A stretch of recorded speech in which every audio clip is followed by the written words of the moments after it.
परशुराम पिता माती माय तुझी दर्या देत आहे माया त्याच्या पोटची परी पैशा पायी गाठलीस तू एसटी मुंबईची माया रडवली बाय तिष्ठवली बापूस बोले ना काही व्यथा मनाची गेली रे सुकून बोल त्यांच्या डोळ्यांची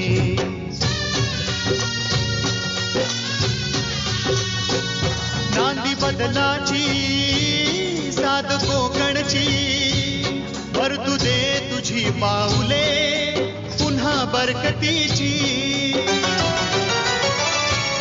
माती कोकणची नाती जन्माची माती कोकणची नाती जन्माची.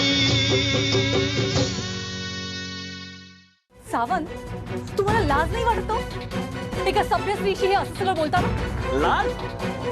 तुम्हाला नाही लाज वाटली तर मला कशाला लाज वाटेल? आणि सभ्यपणाचं म्हणाल ना तर तुमच्या सभ्यपणाचे पुरावे ना अख्ख्या तालुक्यातल्या मोबाईलवर फिरतात बघा. माणसाचं आजारपण शरीरापेक्षा मनातच जास्ती असतं. मनातही तसं वागतं शरीर. ते जरी बरोबर असलं ना तरी तुमच्या मनाला समजवायला हवं. समोरची माणसं सारखी सांगतात ना ती उगाच नाही. रिपोर्ट्स तसे आले तरी डॉक्टरांनी सुद्धा सांगितलंय.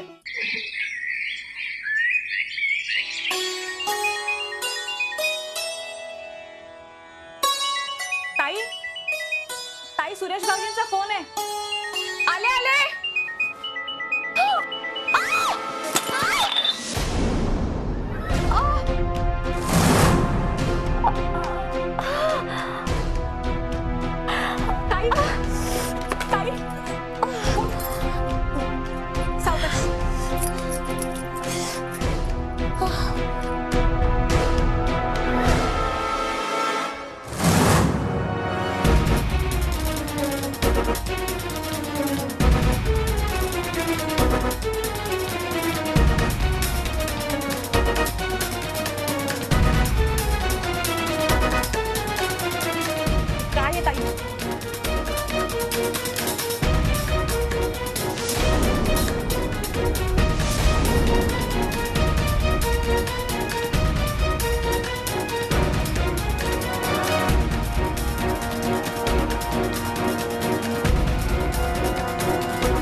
अजून डोक्यात काही शिल्लक आहे का? सगळं गहाण टाकून मोकळी झालीस.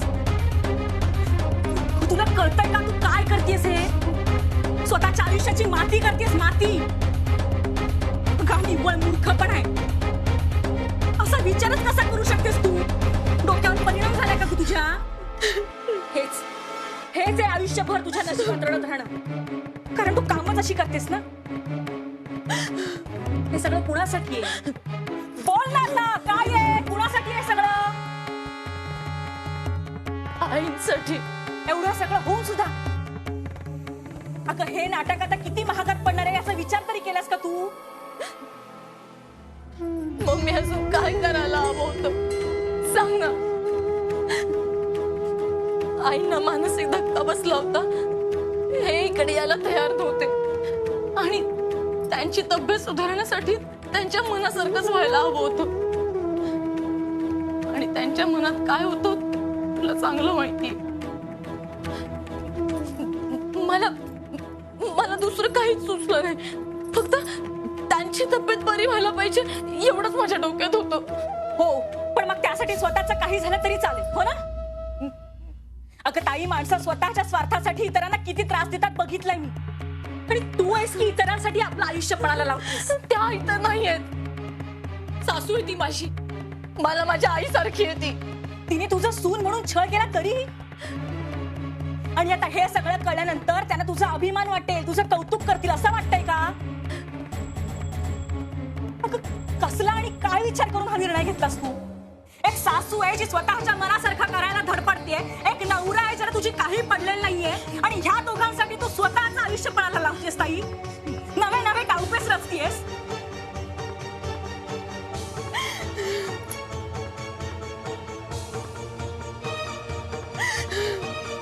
ताई, तुला कळत कसं नाहीये? या सगळ्यात गुरफटत जाशील तू. हे बघ, त्याच्या जे मनात असेल तसं सगळं होईल. हे तू बोलतेस. अगं, तुला काहीच कसं वाटत नाहीये.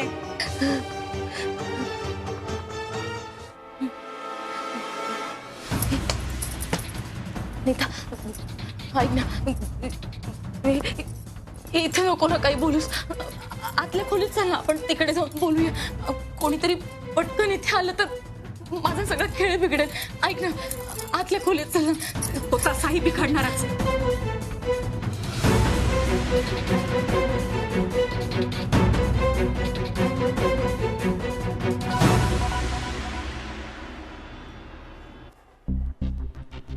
नमस्कार सर, मी सी न्यूजची रिपोर्टर वैदेही जाधव. नमस्कार. काय मदत हवी तुम्हाला? मला इन्स्पेक्टर देसाई यांना भेटायचंय. कशा संदर्भात? तहसीलदार कदम यांच्या खुनाच्या केस संदर्भात. हो, पण देसाई साहेब रजेवर आहेत. त्यांची तब्येत बरी नाहीये. मी काय माहिती देऊ शकतो का? साहेब, आम्हाला असं कळलंय की तुम्ही तहसीलदार कदम यांचा खुनी म्हणून त्यांचाच मित्र सुनील याला अटक केली आहे. हो, माहिती खरी आहे तुमची. पण साहेब, सुनील हा खरंच आरोपी आहे की फक्त संशयित? नाही म्हणजे पोलिसांकडे त्याच्या विरोधात काही पुरावे आहेत का, की निव्वळ संशय म्हणून तुम्ही त्याला अटक केलंय? नाही, निव्वळ संशयावरून त्याला अटक केलेलं नाहीये. देसाई साहेबांनी त्याच्या विरोधात पुरावे गोळा केले. कसले पुरावे?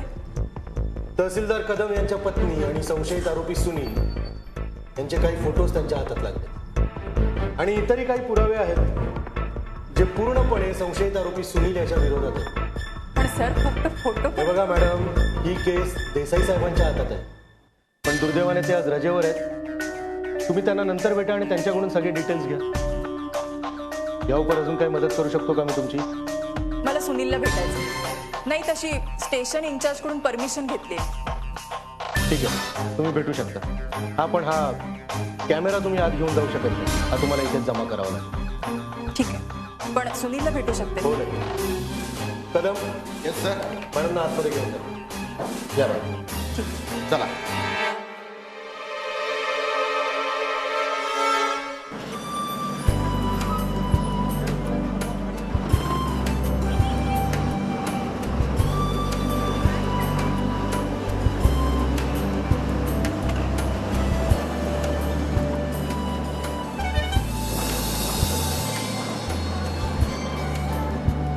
Ticket ticket ticket ticket. काय रे बाबा, काय नोकरी बिकरी मिळाली की नाही कुठे?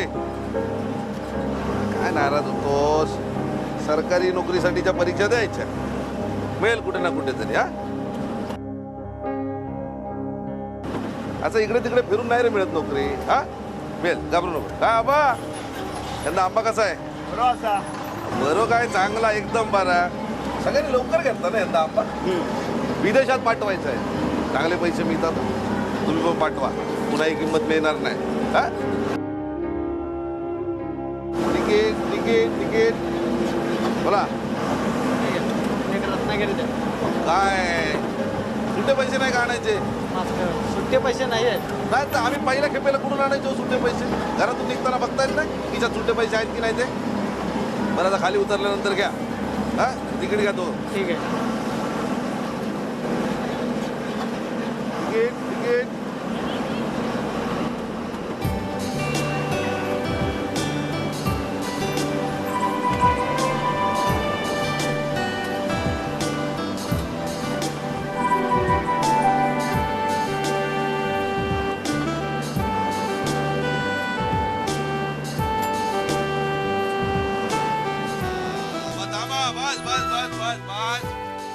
चल म्हातारे वज किती तुझं वय काय चल बस आतमध्ये जा पहिली आतमध्ये चल पटापट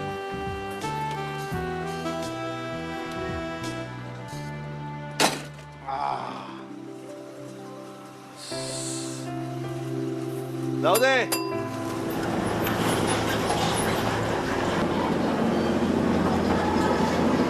तिकीट बोल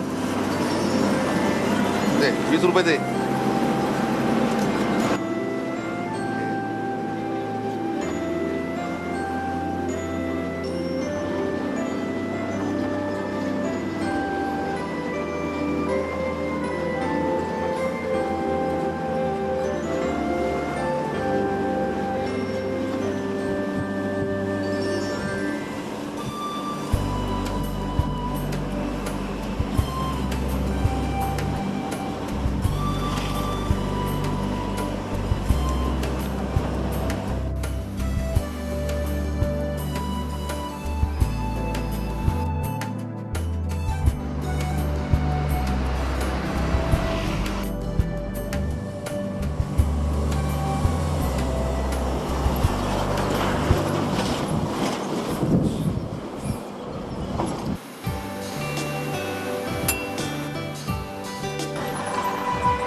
सावकाश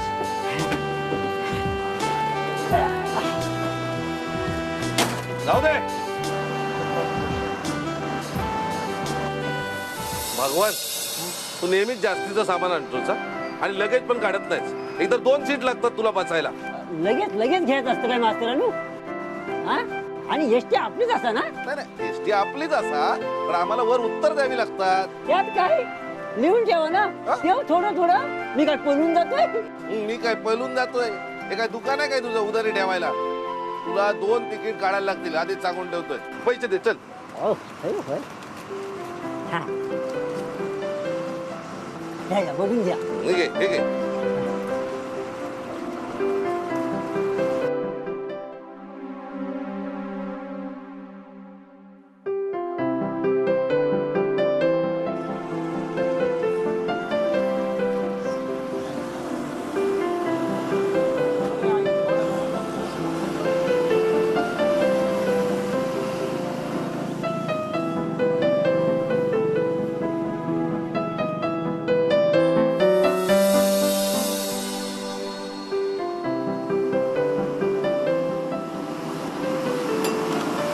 रे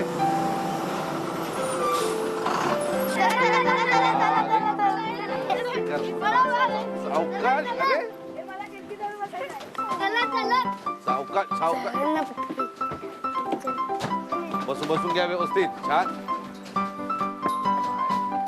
हे पिंटे चल लवकर बस तिथे बस जा आले सगळे चला काका थांबा चिंकी यायची अजून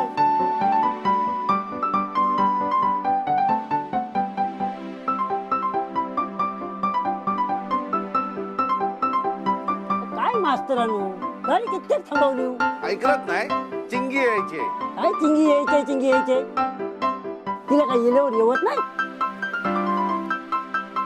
बघा रे बाबा आले काय बघा नाही बोला लवकर चिंगी आली चिंगी आली चिंगी आली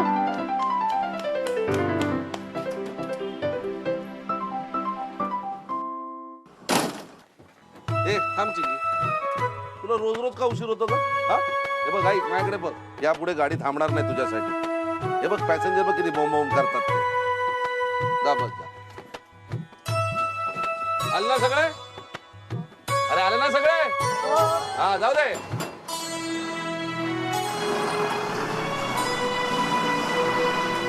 माती कोकणची नाती जन्माची सुनील अगं आलीस तू तुझीच वाट बघत होतो ना त्या इन्स्पेक्टर देसाईला भेटलीस तू नाही अरे ते रजेवर आहे इन्स्पेक्टर काळे भेटले मला मग काय बोलले त्यांच्याशी म्हणाले त्यांना हे असले पुरावे तुम्ही कसे काय सादर करू शकता म्हणून पण पण मला एक कळत नाही सुनील, हे असले फोटो त्यांच्याकडे आले कुठून? अगं त्या रात्री गुंडांनी दार वाजवून ताईला घाबरवलं, म्हणून तिने मला घरी बोलवलं आणि ताई मी सुनील.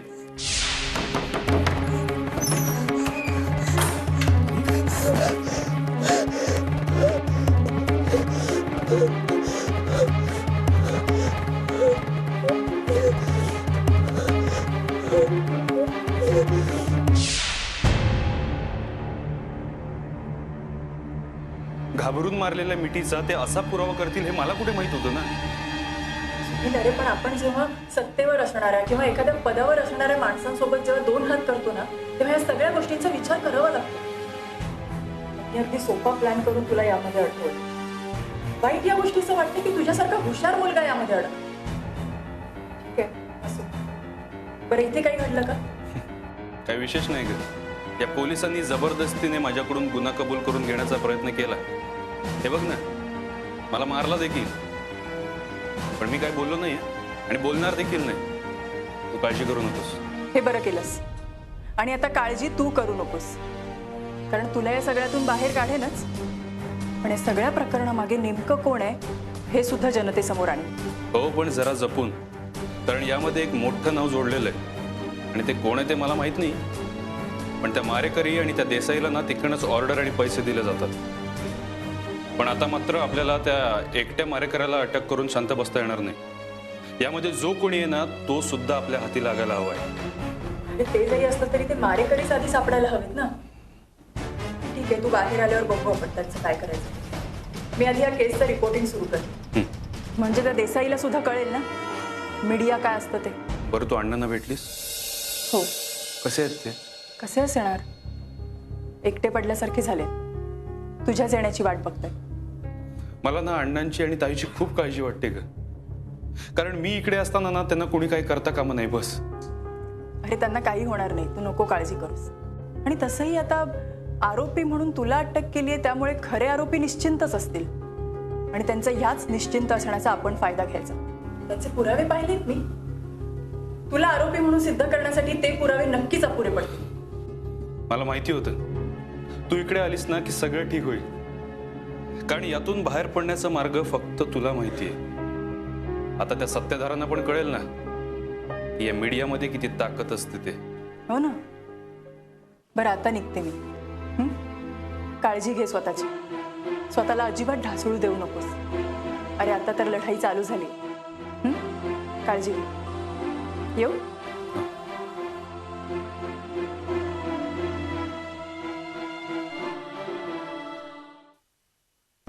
ह्या सगळ्यातून काय साध्य केलंस सांगशील मला?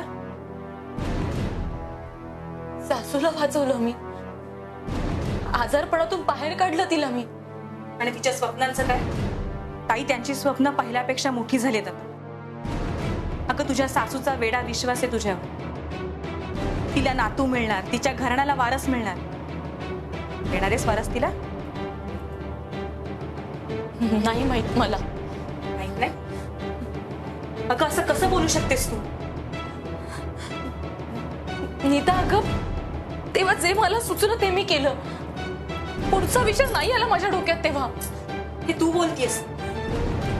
अगं छोट्या छोट्या गोष्टींचा सुद्धा बारकाईने विचार करणारी तू एवढा मोठा निर्णय घेताना जराही विचार नाही केलास? नीता, अगं गावात आईनं मानाचं स्थान नव्हतं. माझ्यामुळे आईना वाटेल ते ऐकावं लागत होतं. गावात बायका इथे घरात येऊन आईना वाटेल ते बोलून गेल्या. काय करणार होते मी, सांग ना. त्यावेळी जो मार्ग मला सुचला ते केलं मी. बर, पण मग आता पुढे काय करणार आहेस? कधी ना कधीतरी हे खोटं लोकांसमोर येईल, तेव्हा काय करणार आहेस तू? तेव्हा कोण साथ देणार आहे का तुझी? आणि नवरा सगळ्यात आधी कोणता प्रश्न विचारेल ठाऊक आहे ना? मला नाही फारसा फरक पडणार आहे त्याने. आणि मला माहितीये ना मी तसं काही केलेलं नाहीये. पण म्हणून नवऱ्याने केलेले असे भलते सलते आरोप सहन करणार तू? करेन, सगळं सहन करेन मी. अगं कसं? एकटीने? का एकटी का? तू आहेस ना माझ्यासोबत, तू देशील ना साथ मला. मुळीच ह्या असल्यात मी तुझी साथ मुळीच देणार. का नीता? अगं मागच्या वेळी तर माझ्या सासूशी भांडायला निघाली होतीस माझ्या बाजूने, मग आत्ताच काय झालं? हो, कारण त्यावेळेला मला खरंच तुझ्याबद्दल वाईट वाटलं. त्यावेळेला मला तू योग्य वाटलीस, पण या वेळेला मला तू केवळ मूर्ख वाटतेस. आणि हा असला मूर्खपणा करायला मी तुझी साथ देईन असं वाटतंय तुला? कधीच शक्य नाही ते. नाही, मला माहितीये आतापर्यंत प्रत्येक संकटात तू मला सोबत केलीयस, साथ दिलीयस. आता या संकटात तू मला बाहेर काढशील मला माहितीये. बर, ठीक आहे, पण मदत करायची म्हटली तरी काय करणार आहे मी? ताई, तुझी अवस्था ना महाभारतातल्या अभिमन्यू सारखी झाली. चक्रव्यूह भेदायचं कसं याचं अर्धवट ज्ञान घेतलंस खरं, पण त्यातून सुखरूपपणे कसं बाहेर पडायचं याचा विचारच नाही केलास. अगं ठीक आहे ना, मग तू अर्जुन बोलून मला या चक्रव्यूहातनं बाहेर काढ. हा, माझी मदत कर. देशील ना मला साथ?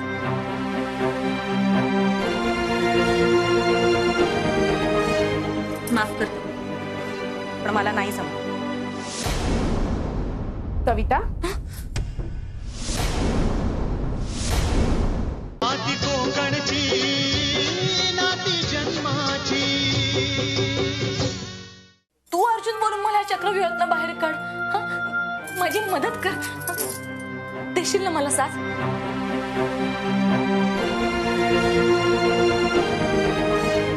माफ करतो, पण मला नाही जमत. कविता,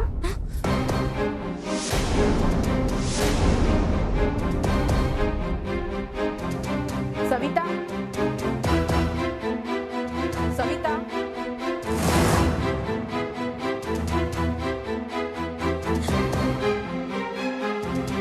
सविता,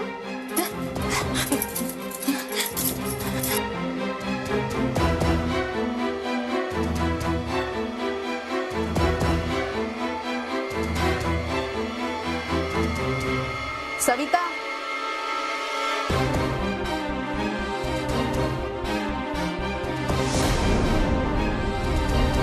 सविता, सविता. आई हो, आत्ताच डोळा लागलाय तिचं. तुमचं काही काम होतं का? मी उठवते तिला. नाही, नको नको, तेच आराम करते की नाही तेच विचारायचं होतं.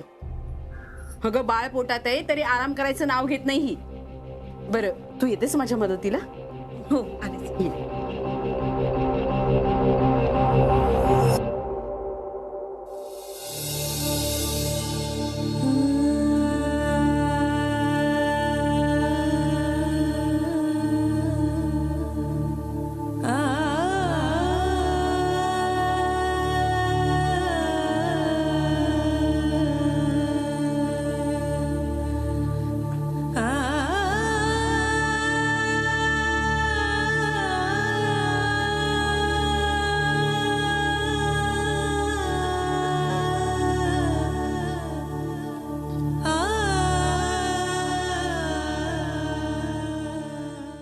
अगं, आवर लवकर, बायका यायला लागल्यात आणि उत्सव मूर्ती जर अशीच बसून राहिली तर चालेल का? खूप सुखात आहोत आपण इथे. आता सियाचीन मध्ये हिमस्खलन झालं. आपला प्रत्येक सैनिक ना रोज मृत्यूशी झुंजतोय त्या रक्त गोठवणाऱ्या थंडीत, आणि तुम्हाला मानवलीची थंडी सोसवत नाही. बोलले मास्तर, बोलले तरीच म्हटलं देशाचा विषय निघालाय आणि मास्तर बोलले कसे नाहीत.